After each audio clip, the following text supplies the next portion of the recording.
میرے چھوٹے بھائی نے جائیداد کے لالچ میں مجھے جھوٹے مقدمے میں پھنسا کر جیل بھجوا دیا اور ساری زمین ہتھیا لی۔ 10 دن بعد جب میں رہا ہو کر واپس آیا تو اس کا عالی شان بنگلہ کھنڈر بن چکا تھا اور وہ سڑک پر پاگلوں کی طرح گھوم رہا تھا۔ میں نے اسے روکا تو وہ مجھے دیکھ کر چیخنے لگا اور میرے قدموں میں گر گیا۔ اس نے مجھے بتایا، ایک پرانا تعویذ دیا اور کانپتے ہوئے بتایا کہ جس رات اس نے مجھے جیل بھیجا اسی رات لوہے کے بھاری اور زنگ آلود دروازے کی کرخت اور گونجتی ہوئی آواز کے ساتھ ہی 10 سال طویل اور اذیت ناک قید کا خاتمہ ہوا تھا۔ میں نے جب جیل کی ان اونچی اور وحشت ناک دیواروں سے باہر قدم رکھا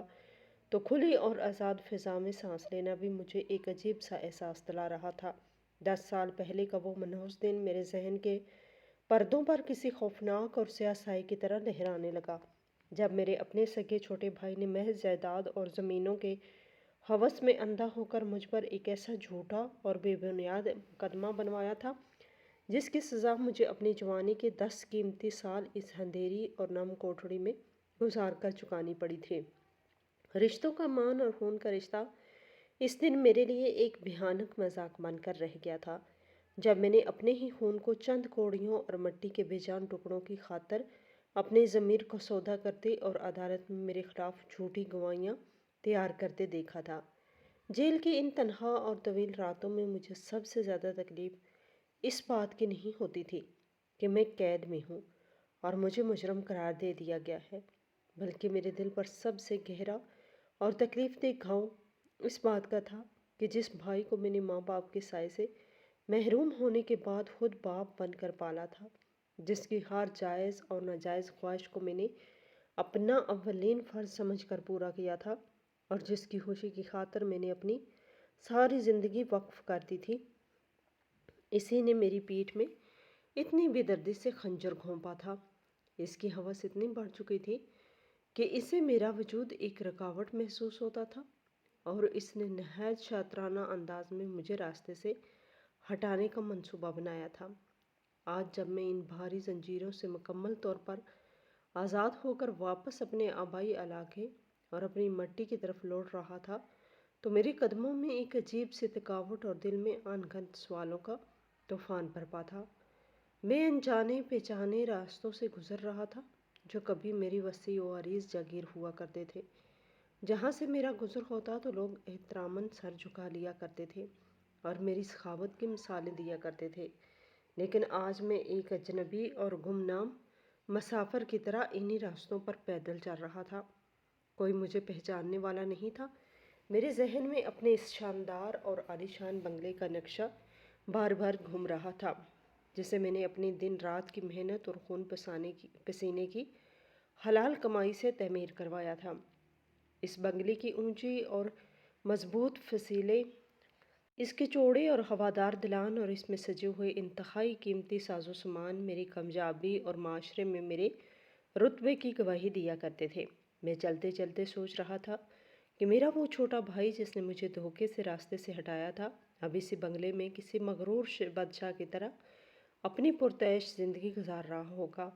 اس نے میری ساری زرخیز زمینیں ہتھیا لی تھی، میری بے تحاشا دولت پر قبضہ کر لیا تھا اور مجھے ایک مجرم بنا کر پورے معاشرے کی نظروں میں ہمیشہ کے لیے گرا دیا تھا۔ میرے دل میں اب اس کے لیے کوئی انتقام کی آگ یا نفرت نہیں سلگ رہی تھی، کیونکہ قید خانے کی اس سخت اور تنہا زندگی نے مجھے دنیاوی خواہشات اور مال و دولت کی ہوس سے بالکل بے نیاز کر دیا تھا۔ میں نے اپنا معاملہ قدرت کے سپرد کر دیا تھا۔ میں صرف ایک بار یہ دیکھنا چاہتا تھا کہ کیا وہ واقعی ان چھینی ہوئی اور غصب کی گئی خوشیوں کے ساتھ سکون کی نیند سو رہا ہے یا اس کا ضمیر اسے کبھی ملامت بھی کرتا ہے۔ چلتے چلتے میں اپنے علاقے کی جانی پہچانی حدود میں داخل ہوا تو آس پاس کا سارا منظر مجھے کچھ بدلا بدلا اور ویران سا لگا۔ پرانے اور گھنے درخت جو کبھی راستوں پر سایہ کیا کرتے تھے اب کٹ چکے تھے اور ان کی جگہ ایک عجیب سی ویرانی اور اداسی نے لے لی تھی۔ میرے قدم خود بخود اس مانوس سڑک کی طرف مڑ گئے جو سیدھی میرے شاندار بنگلے کی طرف جاتی تھی۔ دور سے مجھے وہ جگہ نظر آنے لگی جہاں کبھی میرا محل کھڑا ہوا کرتا تھا، لیکن جیسے جیسے میں اس جگہ کے قریب پہنچا میرے قدموں کی رفتار خود بخود سست پڑنے لگی اور میری آنکھیں حیرت اور شدید صدمے سے پھٹی کی پھٹی رہ گئی۔ وہاں کوئی عالیشان بنگلہ یا بدترین تباہی اور بربادی کو دیکھ رہا تھا۔ میرا دماغ کچھ بھی سوچنے اور سمجھنے سے بالکل قاصر تھا کہ اتنی بڑی اور وسیع جائیداد اور اتنی بے تحاشا دولت کا یہ دردناک انجام آخر کیسے ہو سکتا ہے۔ میں اسی ویران جگہ پر کھڑا خود کلامی کر رہا تھا کہ میری ساری زندگی کی محنت اور میرا وہ سارا غرور جسے میرے اپنے بھائی نے مجھ سے چھینا تھا، اس عبرتناک حال تک کیسے پہنچ گیا۔ وہ سونا گھولتی ہوئی زمینیں اور وہ دولت کے انبار کہاں چلے گئے، جن کے زام میں آ کر اور جن کے نشے میں اندھا ہو کر اس نے مجھے جیل کی ان تاریک اور لمبی راتوں کے حوالے کر دیا تھا۔ میرے ذہن میں الجھے ہوئے سوالوں کا ایک نہ ختم ہونے والا سلسلہ جاری تھا، اور میں ان کھنڈرات کی راکھ کو اپنے ہاتھوں سے چھو کر حقیقت کو محسوس کرنے کی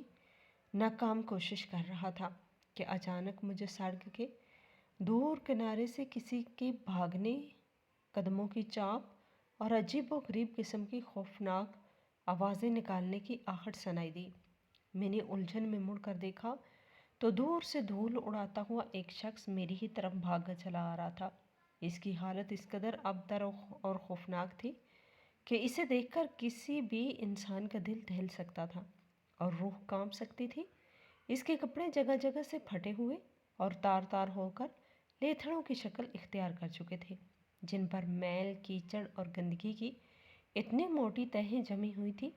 کہ اس کا اصل رنگ پہچاننا بھی ناممکن تھا۔ اس کے سر کے بال بری طرح الجھے ہوئے تھے اور اس کے چہرے پر گرد و غبار کا اور کالک کا ایک ایسا غلاف چڑھا ہوا تھا کہ اس کے خد و خال پہچاننا انتہائی مشکل کام تھا۔ وہ ننگے پاؤں سڑک کے نوکیلے پتھروں اور کانٹوں کی پرواہ کیے بغیر کبھی ہنستا اور کبھی زور زور سے چیختا ہوا بھاگ رہا تھا۔ وہ کبھی آسمان کی طرف دیکھ کر عجیب سی بے معنی آوازیں نکالتا اور کبھی اپنے ہی کانپتے ہوئے ہاتھوں کو دیکھ کر بچوں کی طرح پھوٹ پھوٹ کر رونے لگتا۔ اس کی ان بے ہنگم حرکتوں اور ہذیائی کیفیت سے صاف ظاہر ہو رہا تھا کہ وہ اپنا ذہنی توازن مکمل طور پر کھو چکا ہے اور ایک مجنوں کی طرح در بدر کی ٹھوکریں کھانے پر مجبور ہے۔ میں ایک عجیب سی الجھن، ترس اور بے بسی کے عالم میں کھڑا اس پاگل شخص کو دیکھ رہا تھا جو اچھلتا کودتا اور ہوا میں ہاتھ پاؤں مارتا میری طرف ہی بڑھ رہا تھا۔ جب وہ میرے بالکل قریب آیا تو کچھ دیر کے لیے اس کے بے ترتیب قدم اچانک رک گئے۔ اس نے اپنی الجھی ہوئی اور گرد آلود بھاری پلکیں آہستہ سے اٹھا کر میری طرف دیکھا۔ اس کی سرخ اور پھیلی ہوئی آنکھوں میں وحشت، خوف اور اداسی کا ایک ایسا گہرا سمندر تھا جسے دیکھ کر میں بھی ایک پل کے لیے گھبرا کر پیچھے ہٹنے پر مجبور ہو گیا، لیکن جیسے ہی اس کی نظریں میرے چہرے پر جمی، اس کے پورے جسم میں ایک شدید قسم کا لرزہ طاری ہو گیا اور اس کی وحشت زدہ آنکھیں حیرت سے مزید پھیل گئی۔ میں بھی اسے اب پوری توجہ اور غور سے دیکھ رہا تھا اور اچانک میرے دل کی دھڑکن رکنے لگی۔ میرے دماغ پر جیسے کسی نے پوری قوت سے ہتھوڑا مار دیا ہو۔ اس گرد پاگل پن اور غربت کے لبادے میں چھپا ہوا وہ شخص کوئی راہ چلتا بھکاری یا اجنبی نہیں، بلکہ میرا اپنا سگا چھوٹا بھائی تھا جس نے میرے خلاف وہ خوفناک اور گھناؤنی سازش تیار کی تھی۔ وہ بھائی جس کے غرور اور تکبر کی 10 سال پہلے کوئی حد نہیں تھی، جس نے مجھ سے میری آزادی چھین کر یہ سارا محل ہتھیا لیا تھا، آج قدرت کے انتقام اور مکافات عمل کا سب سے بدترین نمونہ بن کر اس کھنڈر کے باہر میرے سامنے کھڑا تھا۔ اس سے پہلے کہ میری زبان سے کوئی ایک لفظ بھی ادا ہو پاتا یا میں اسے پکارتا، اس نے مجھے پوری طرح پہچان لیا تھا اور اس کے سوکھے ہوئے حلق سے ایک ایسی دلدوز اور خوفناک چیخ نکلی جس کے آس پاس کی اس وحشت ناک خاموشی کو چیر کے رکھ دیا۔ وہ روتا اور چیختا لڑکھڑاتے قدموں کے ساتھ میری طرف دوڑا اور اس سے پہلے کہ میں اسے سنبھالنے کی کوشش کرتا وہ زمین پر میرے قدموں میں گر گیا۔ اس نے میرے پیروں کو اپنے کانپتے ہوئے اور میلے ہاتھوں سے اس قدر مضبوطی سے پکڑ لیا جیسے اسے کوئی آخری سہارا مل گیا ہو، اور زمین کی خاک پر اپنا ماتھا رگڑتے ہوئے زاروں قطار رونے لگا۔ اس کے رونے کی آواز میں اتنی گہری تکلیف اور ایسا شدید پچھتاوا تھا جو کسی بھی طرح الفاظ میں بیان نہیں کیا جا سکتا۔ وہ مسلسل گڑگڑا رہا تھا اور ایک ہذیائی کیفیت میں ہچکیاں لیتے ہوئے مجھ سے گڑ گڑا کر معافیاں مانگنے لگا۔ اس کے زارق تار رونے اور میری قدموں پر گر کر گڑ گڑانے کے اس انتہائی دلدوز اور تکلیف دہ منظر نے میرے وجود کے اندر ایک عجیب سی بے حسی اور سناٹا طاری کر دیا تھا۔ میرا وہ سگا اور خون کا رشتہ جس کی رگوں میں میرا ہی خون دوڑ رہا تھا اور جس کی خاطر میں نے اپنی جوانی اور اپنی تمام تر خوشیاں قربان کر دی تھی، آج مکافات عمل کی بدترین تصویر بن کر میرے جوتوں پر اپنا ماتھا رگڑ رہا تھا۔ اس کے گرم اور نمکین آنسو میرے پیروں پر گر رہے تھے اور اس کی ہچکیوں کی آواز اس ویران اور تباہ حال کھنڈر کی خاموشی کو چیرتی ہوئی سیدھی میری روح کے اندر تک اتر رہی تھی۔ اس کے میلے کچیلے اور لرزتے ہوئے ہاتھ میرے قدموں کو اتنی مضبوطی سے جھکڑے ہوئے تھے جیسے کوئی ڈوبتا ہوا انسان کسی آخری تنکوں کو پکڑ لیتا ہے اور اسے ڈر ہو کہ اگر اس نے یہ سہارا چھوڑ دیا تو وہ ہمیشہ کے لیے غرق ہو جائے گا۔ میں ساکت و جامد کھڑا اسے دیکھ رہا تھا اور میرا دماغ ماضی کی ان تلخ اور سیاہ یادوں کے بھنور میں غوطے کھا رہا تھا، جب اسی بھائی نے اپنے تکبر اور دولت کی گھمنڈ میں اندھا ہو کر مجھے پہچاننے سے بھی انکار کر دیا تھا۔ اس وقت اس کی آنکھوں میں رشتوں کا کوئی احترام نہیں تھا، بلکہ صرف اور صرف دنیاوی مال و زر کی ہوس اور ایک نہ بجھنے والی پیاس تھی جس نے اسے ایک سفاک اور بے رحم انسان بنا دیا تھا۔ اس نے مجھے جھوٹے مقدمے میں پھنسا کر اور عدالت میں جھوٹی گواہیاں پیش کر کے میرے ہاتھوں میں ہتھکڑیاں پہنائی تھی اور اس دن اس کے چہرے پر ایک فاتحانہ اور مغرور مسکراہٹ تھی، لیکن اس وقت میں ایک ایسا بھیانک اور دردناک پہلو بدلا تھا کہ وہ فاتحانہ مسکراہٹ اب ایک مجنونانہ اور ہذیائی رونے میں بدل چکی تھی اور اس کا وہ غرور اور تکبر اس ویران اور خاک اڑاتے ہوئے کھنڈر کی مٹی میں ہمیشہ کے لیے دفن ہو چکا تھا۔ اس کے پھٹے پرانے کپڑوں سے آنے والی بدبو اور اس کے جسم کی گندگی مجھے یہ احساس دلا رہی تھی کہ قدرت کا انصاف کتنا بے رحم اور کتنا سچا ہوتا ہے۔ انسان جب اپنی اوقات بھول کر رشتوں کو پامال کرتا ہے اور کسی بے گناہ کو اذیت دیتا ہے تو پھر آسمان سے اترنے والا عذاب اسے کہیں کا نہیں چھوڑتا۔ میں نے اپنے اندر کی ساری تلخی اور 10 سالہ قید خانے کی تمام اذیتوں کو ایک پل کے لیے فراموش کر دیا، کیونکہ میرے سامنے پڑا ہوا یہ شخص اب اس قابل بھی نہیں رہا تھا کہ اس سے کوئی انتقام لیا جائے یا اس پر غصہ کیا جائے۔ اس کی موجودہ اذیت ناک حالت میری کسی بھی دی جانے والی سزا سے 1000 گنا زیادہ بھیانک اور دردناک تھی۔ وہ مسلسل زمین پر پڑا رو رہا تھا اور اس کی آواز میں ایک ایسی گہری وحشت اور ایسا شدید پچھتاوا تھا جس نے میرے دل کو بھی موم کر دیا تھا۔ میں نے آہستہ سے جھک کر اس کی کندھوں کو پکڑنا چاہا تاکہ اسے زمین پر اٹھا سکوں، لیکن اچانک اس نے اپنے کانپتے اور لرزتے ہوئے ہاتھوں کو میرے قدموں سے ہٹایا اور اپنے پھٹے ہوئے گریبان کی طرف لے گیا۔ اس کی سانسیں اتنی تیزی سے چل رہی تھی جیسے اس کا دم گھٹ رہا ہو اور وہ کچھ ایسا نکالنے کی کوشش کر رہا ہو جو اس کے سینے پر ایک بھاری پتھر کی طرح رکھا ہو۔ اس کی انگلیاں بری طرح کانپ رہی تھی اور اپنے میلے اور گرد آلود گریبان کے اندر کچھ ٹٹول رہا تھا۔ میں حیرت اور الجھن کے ملے جلے تاثرات کے ساتھ اس کی اس عجیب و غریب اور مجنونانہ حرکت کو دیکھ رہا تھا۔ مجھے سمجھ نہیں آ رہا تھا کہ وہ اتنی وحشت کے عالم میں اپنے کپڑوں کے اندر کیا تلاش کر رہا ہے۔ کچھ ہی لمحوں کی شدید کشمکش اور ہذیانی کیفیت کے بعد اس نے اپنے گلے سے ایک پرانا کالا اور بوسیدہ سا دھاگا کھینچ کر باہر نکالا، جس کے ساتھ ایک انتہائی پرانا خستہ حال اور چمڑے کا بنا ہوا تعویذ لٹک رہا تھا۔ وہ تعویذ پسینے، گرد اور وقت کی مار سہ سہ کر اپنا اصلی رنگ مکمل طور پر کھو چکا تھا اور اب ایک سیاہ اور بھورے رنگ کا عجیب سا ٹکڑا لگ رہا تھا جس کی سلائیاں جگہ جگہ سے اجڑ چکی تھیں اور اس پر ایک عجیب سی نحوست چھائی ہوئی تھی۔ اس نے وہ تعویذ اپنے کانپتے ہوئے ہاتھوں میں مضبوطی سے پکڑا اور اس کے گلے میں پڑا ہوا وہ کالا دھاگا ایک جھٹکے سے ٹوٹ گیا۔